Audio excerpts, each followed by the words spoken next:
Calling a rental applicant's references without their written consent isn't just poor practice. In some states, it creates legal exposure, and in an era of heightened privacy awareness, it's the kind of oversight that can cost you the best applicants before you even get to talk to them. A written consent to contact references does two things at once.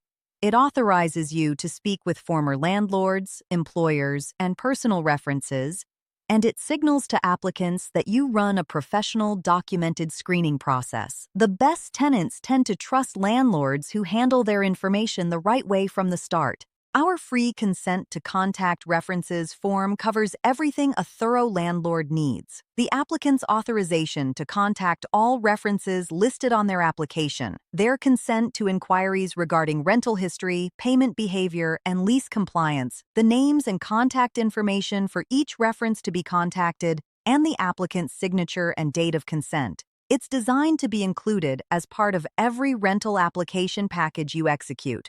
This form also protects the references themselves. A former landlord who receives a call about a previous tenant without documented consent from that tenant may be reluctant to speak candidly. When you can tell them up front that the applicant has signed a consent form, they typically open up with the information that matters, the stuff that doesn't show up in a credit report. Include this form in every application package.